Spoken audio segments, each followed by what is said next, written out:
Welcome back to the GM Perspective. I'm your host, Preston Hobson. Today we have the second part of our GM Basketball Alumni Series. I'm joined by today co-host Shane, Jackson Dailey, Ian Kennedy, Coach Brian Shulz, Dane Jukes. So these group of guys are special because they won the District 10 Championship 2022. So I guess we should kind of just dive into that and kind of talk about. I just want to add, last one we just did, we weren't alive for any other stuff like the championship. We're alive for this stuff, so this might be a little easier. This is a little recent. I watched these guys. It's a little recent for us. I remember watching Ian play, and I didn't know he played basketball at the time, but we weren't alive when they played, so I think this should go I think we'll know a little bit more about this one. Yeah, I think first we should just go through and kind of introduce yourselves and, what you did at GM, maybe position or just introduce yourself in general. Jackson Dailey. I graduated 2024. I didn't play in the D10 game because I was concussed. Oh. But GM impacted me a lot, always playing hard, defense especially, offensive coach, Yeah. Just love it. You were the point guard all 4 years? Yeah, I was point guard all 4 years. That's great. Ian? I kind of played just kind of wherever they needed me. I had a good old time. Look back on it. Taught me a lot, regardless if I liked it or not sometimes, that's for sure. But I walked away just knowing more about myself and also know more about how to get along with people, whether, it was easy or not. So that's what I'd say I learned most about. That's important.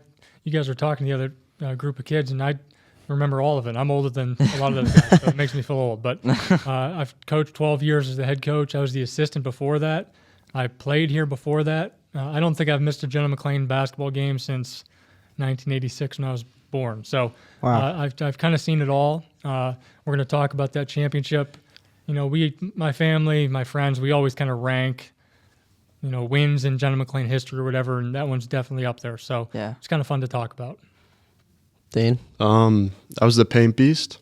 Pretty awesome. One thing that I learned was just growing as a team, being meeting new friends, becoming closer. It was just something very awesome not a lot of people can experience. Yeah.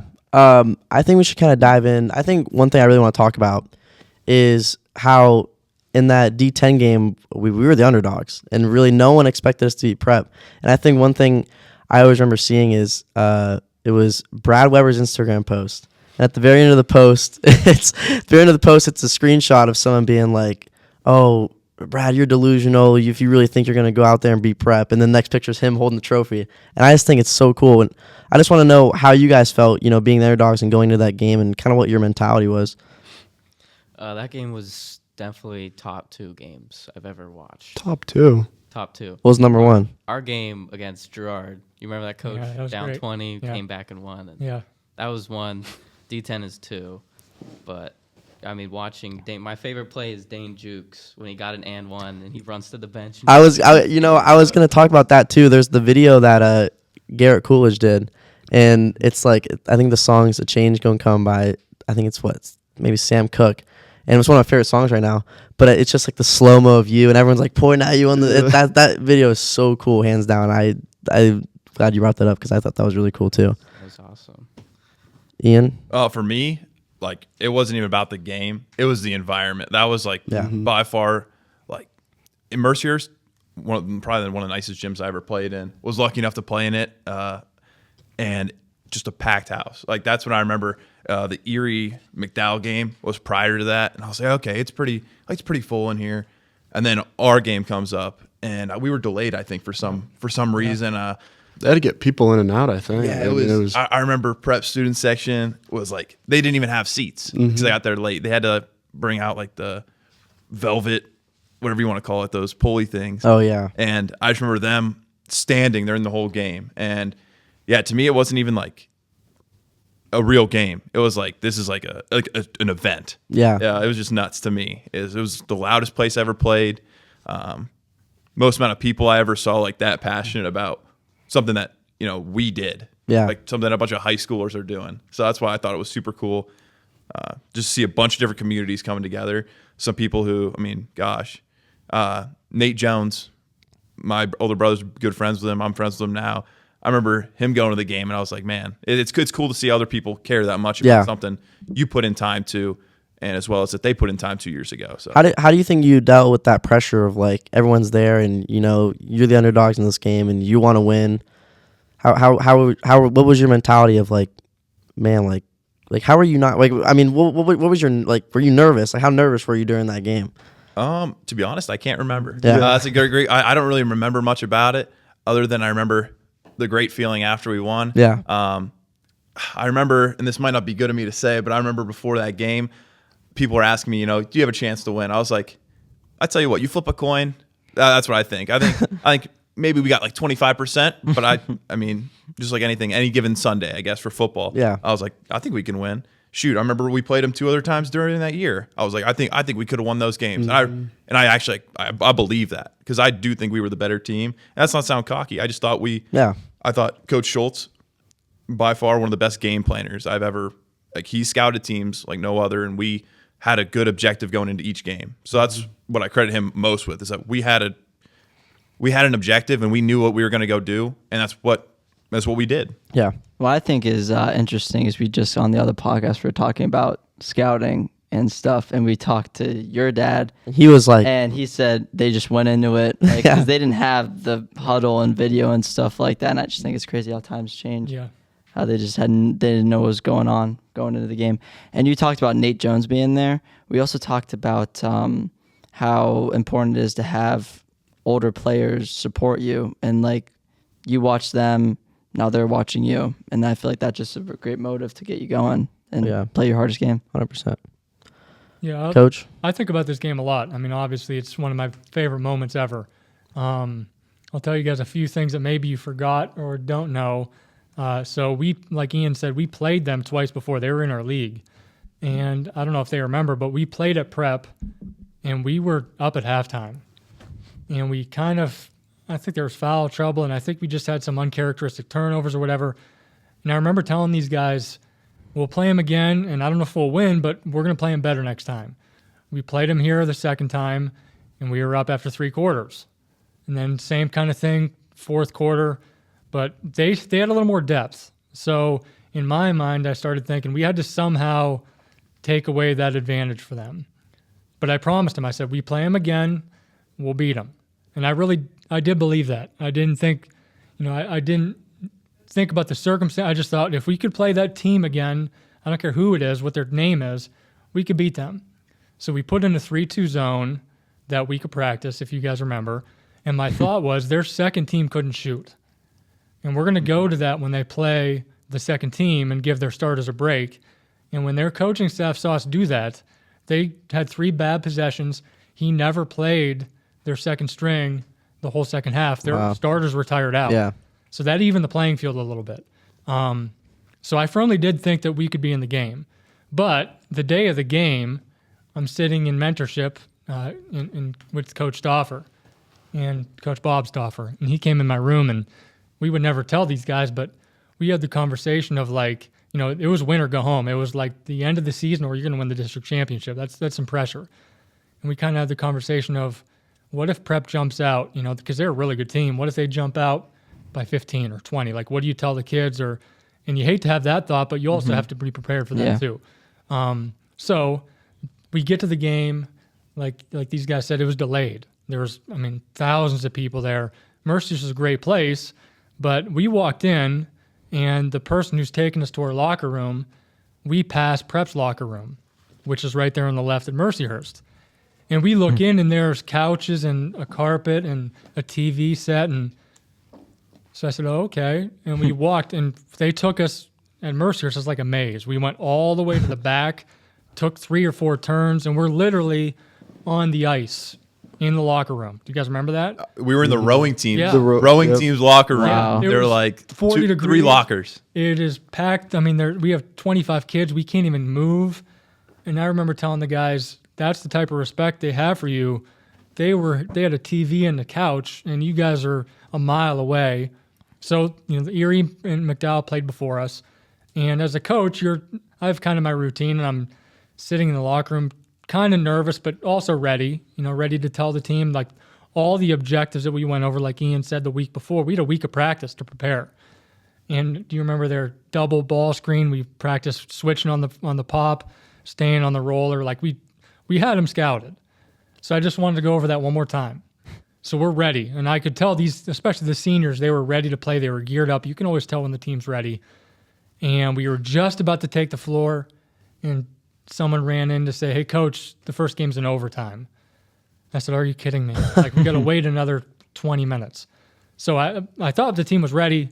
I go out, and this is honest to God, Dane is laying on the ice, like almost taking a nap. And I said, "Are you freaking kidding me?" Like, Was that? Yeah. Oh. We were like, me and Coach Doff were like, after all this work, after we were ready to go and it's overtime. And so anyways, we played the first half and they played a zone to start, which we didn't expect. And we kind of handled it well. And it kind of took them off of their game plan a little bit. And we played a great first half. Ian had a great couple minutes at the end of the second quarter that really sparked us too. And we just hung with them. And I thought we played our best half of the year that first half. And I looked at the scoreboard and we were up 1 at halftime. So I said to Coach Stoffer on the way in, well, we did everything we wanted. We got a couple calls I thought that maybe went our way. We had a couple shots that maybe rimmed in for us. And I said, and we're up 1. So we'll see like how the second half goes. And I just thought the second half was all about effort. I really do. You know, we out-rebounded them, we out-efforted them, loose balls and a couple key plays, and that was it. That was, you know, and I did tell Danny Bruce that we would give him a shout-out, and Brad Weber, of course, and Jerry Schreiber. You know, they wanted to be here, but they couldn't. Those guys were fabulous. And I'll never forget there were 5 seconds left. Prep's out of timeouts, and we were up 4 points. So, I mean, at that point, we talked about it all the time all year. That game's over if they don't have any timeouts. Jerry Schreiber's at the foul line. I'll never forget Danny and Dane came over to me, and Danny said, "Coach, you just won the district championship." And that was awesome. That was a moment that I'll always remember. So these guys are special to me. Great memory. Wow.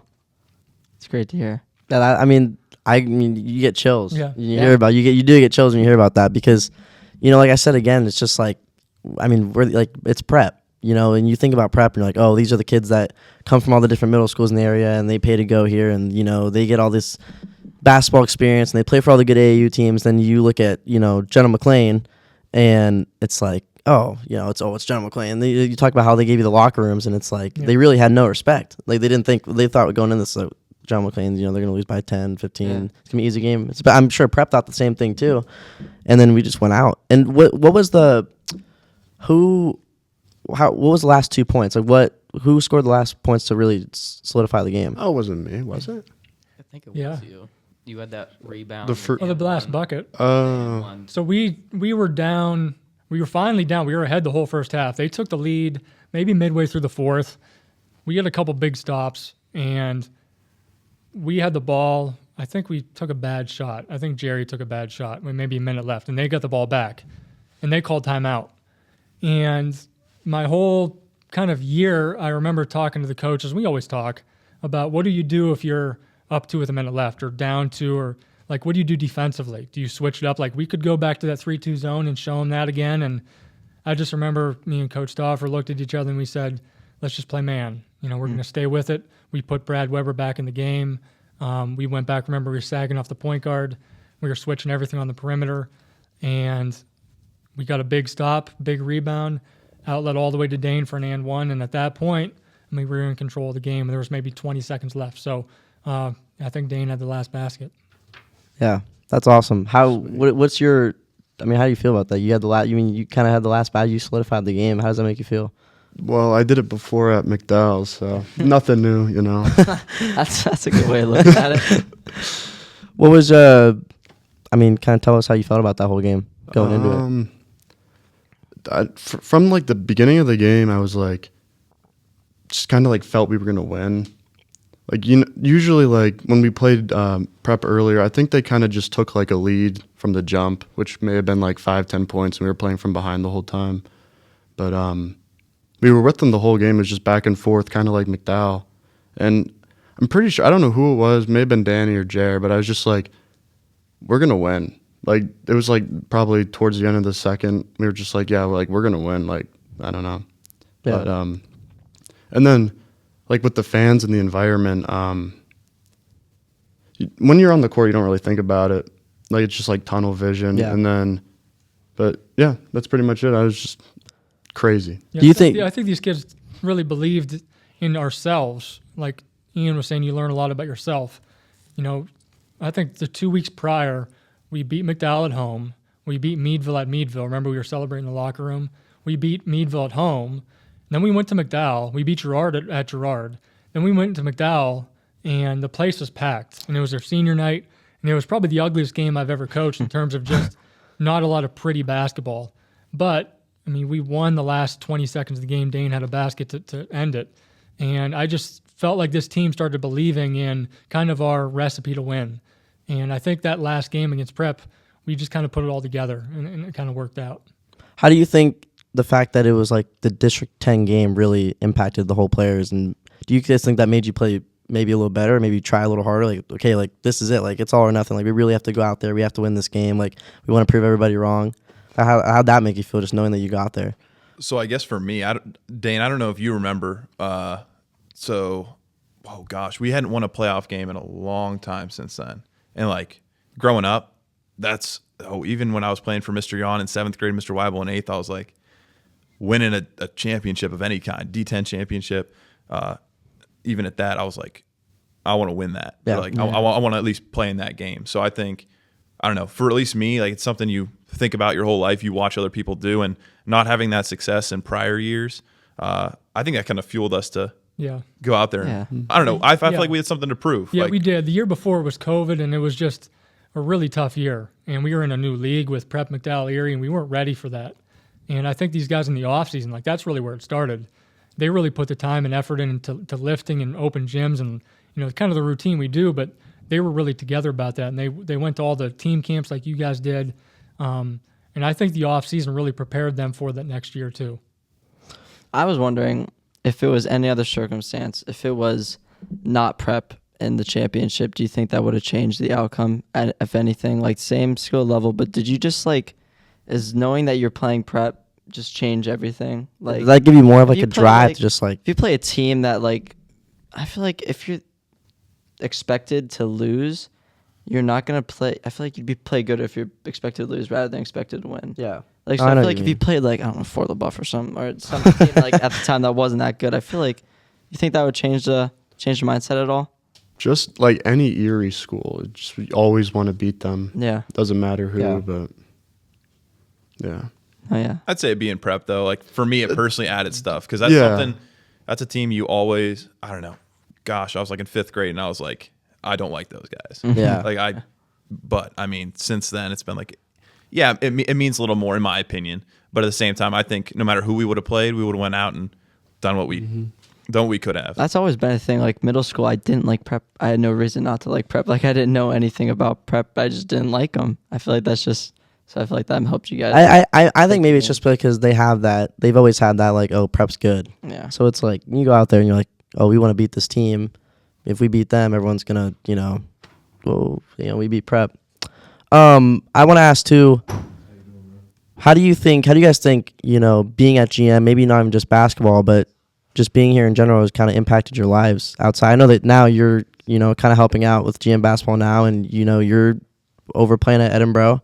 So how do you think just playing here has really impacted your life? Well, I think it all started in 3rd grade when my dad was the coach, and we would go. I don't know if Shulz remembers this, but we would come and watch your guys' games and cheer and everything. And I was like, that's what I want to do. I want to play there, and that feeling like when you step on the court and the ball tips off, I get that shaky feeling. I'm like, let's go. Yeah. I just want to kill it. That's like what you need that. Like I get that some games, I don't get that some games. And no, I mean, I feel like I even feel it when we're at open gym. You just want to win, and I think that's a mentality that everyone. We were talking to Drew and Coach Stauffer and all them, and they were just like, old Coach Shulz, he was telling us, he was like, yeah, it's just like even when they played the football state championship, their mentality was like, we were gonna win, and they expected. He said they had 4 NFL players come out of was it Thomas Jefferson?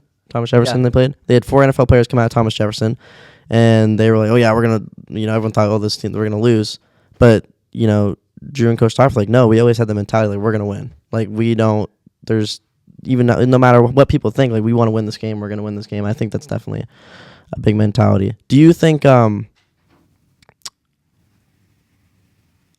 mean, how do you think basketball, just in general, has kind of just like changed your life? Like, what lessons do you think you learned? Definitely. I mean, I've been playing my whole life, and to learn to like adapt and overcome. Like when you go play like prep or Erie, like we're 4A playing in 6A schools, so you've nothing to lose really. Yeah. Go out there and play your hardest, and that goes to real life. Like if you do everything your hardest, you're gonna come out and win, no matter what. Yeah, I think that. I was wondering for Coach Shulz because I know you like basketball, Right. obviously.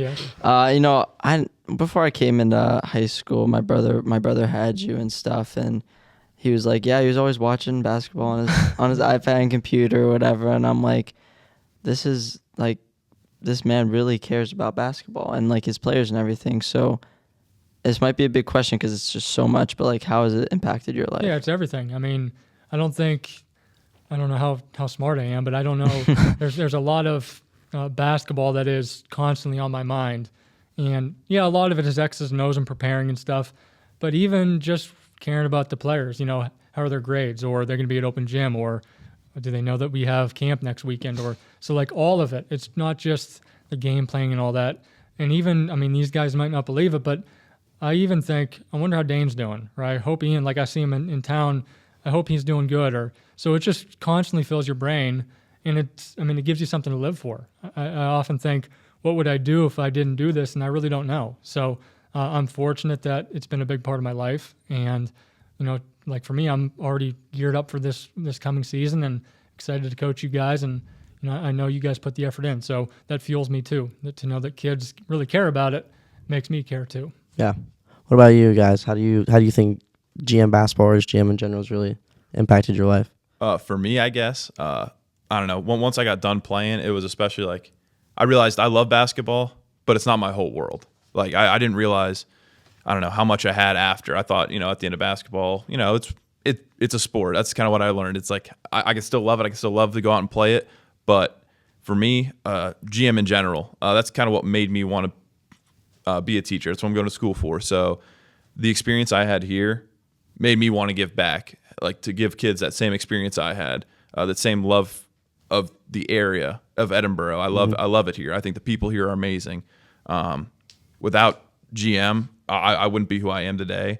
And I just think that's a testament to not only our sports programs, but our faculty here Awesome, and the community we have here. I think it's you can definitely never appreciate it enough, in my opinion. That's why one day, you know, I hope to come back here and teach if I'm lucky enough. Yeah. Because I think, I don't know, like you guys, I mean, just doing this podcast, having us on, believe it or not, it means a lot to us. Like we appreciate you guys having us so we can talk about, you know, what we experience, as well as hopefully you guys can talk about what you experienced one day here, and hopefully that's all positive experiences and stuff you've learned. So definitely, in general, I think GM's given me a lot. So I just think I have a lot to give back to GM. Yeah, that's awesome. We also appreciate that too. And we're really, you know, grateful that you guys could come on here, and you know, we're taking up a lot of your time, and we're really grateful that you guys could come on here and be able to talk about that.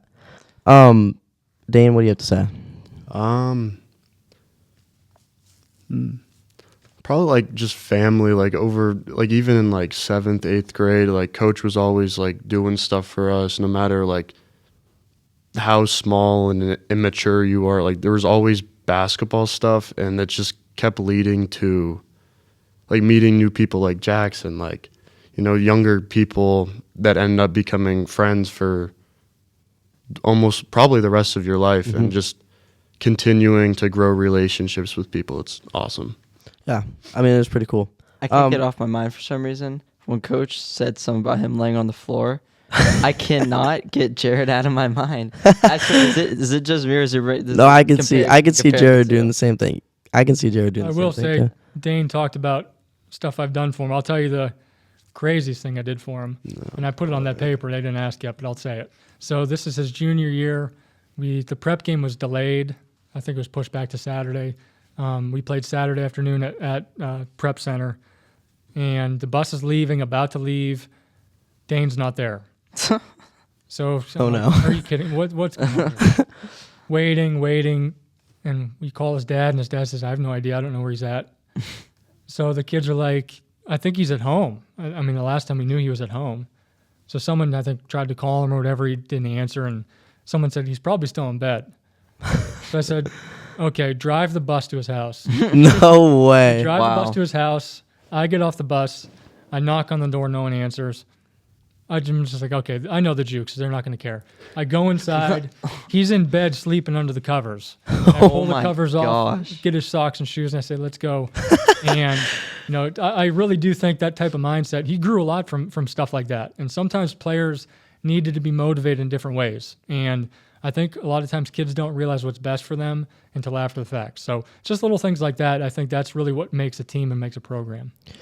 Yeah. What were you thinking when you wake up and you see Coach Shulz standing right over you? Dude, I just rolled over. And I thought I was still asleep, like a dream or something. And I look over and I'm like, oh, can I not? Sorry. We can bleep it out or something. Oh, crap. And Sure. and I just remember in the morning just running. I guess it probably wasn't the morning because what time? Yeah, we played it like once. Yeah. Yeah. But just running around and I get on the bus and I was so angry at myself and sorry, Brad, but I was like, dude, wake me up. Like, you know, and it didn't wake me up. And then, yeah, but you need stuff like that. sometimes I do. Yeah. Yeah, I was gonna ask everybody what their favorite memory was, but I feel like we already talked about a little. I feel like is that your favorite memory? I wouldn't say favorite, but it's I was gonna it's say a what good could memory. top that, really. I mean, Yeah. waking up to Coach Shulz dragging you out of bed, I just can't imagine it. I guess as we kind of sort of wrap it up here, I just kind of want to finish off with if we could just go around and, you know, give just a piece of advice to younger athletes who are coming up, maybe not just a GM, but just in general. I would say listen to your adults. I like that. Ian? As an adult, I don't know if you could say I'm an adult. I mean, I don't know. Still live at home, so. But besides, honestly, just enjoy it. And my biggest thing is try to leave a positive impact on where you're at. Especially younger guys look up to older guys. Whether you know it or not, whether you think you're a role model or not, you are. So they're going to look up to you. Whatever you do is going to set a precedent for what they're going to do. And that's got to be a positive feedback loop. You got to keep that positivity going. And I think that leaves a lasting culture. And I think that's what GM has done in general with everything. Yeah. I think it's probably a common theme you'll hear from the older guys, these guys. Attitude and effort is a lot. And that's a lot about GM basketball, but that's a lot about life too. And if you want to be successful as a player, as a team, having the right attitude, putting forth as much effort as you can, that's going to take you a long way. And I don't care if you're talking about beating prep or winning in a scrimmage or at open gym like we will later today. I mean, attitude and effort is a big part of what our basketball program's been. I would just say listen to coach, listen to anyone older that can help you strive and just be great and just don't screw around and, you know, be smart, but like also have fun. Just listen to your coaches, really. Yeah. I think it was great to have this 2022 team Yeah. on here. I am really glad I was able to. Maybe saw you guys win everything, just didn't know the stories behind it and how the players were and everything. So We're really grateful. We're really grateful you guys Yeah. came on here, and it was really nice, you know, seeing all you guys and hearing what's up. thank you. Yeah. Thank you. We appreciate it. Yep. All right.